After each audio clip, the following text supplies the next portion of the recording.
Hey everyone, it's Alan over at Pinelands Tree Farm. I know I haven't done a video in a long time. We're trying to get this thing going again.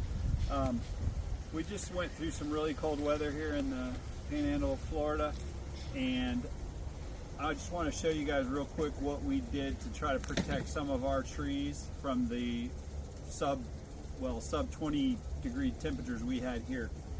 So what we did was we went around and we plucked them all out of the ground. Well, not all of them, the cold sensitive ones like the Sylvesters and the Washingtonias and things like that.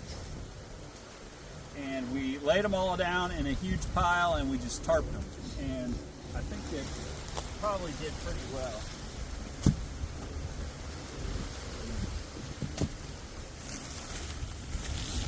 Anyway, this is a bunch of Sylvester palms.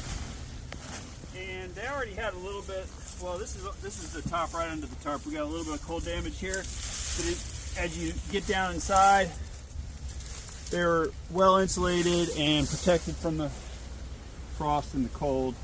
We did this last year when it actually got colder, and everything we did this with did great.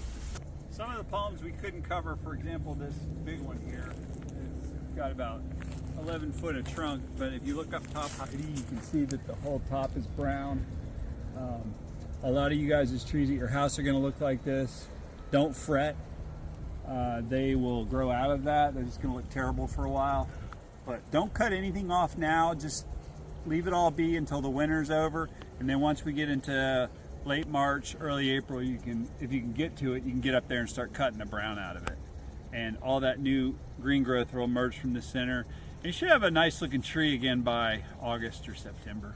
When you guys cut the brown fronds off later in the spring, once we're sure it's not going to freeze or frost again, you're going to want to try to get as close to the trunk as you can with your lopper or your pruning saw.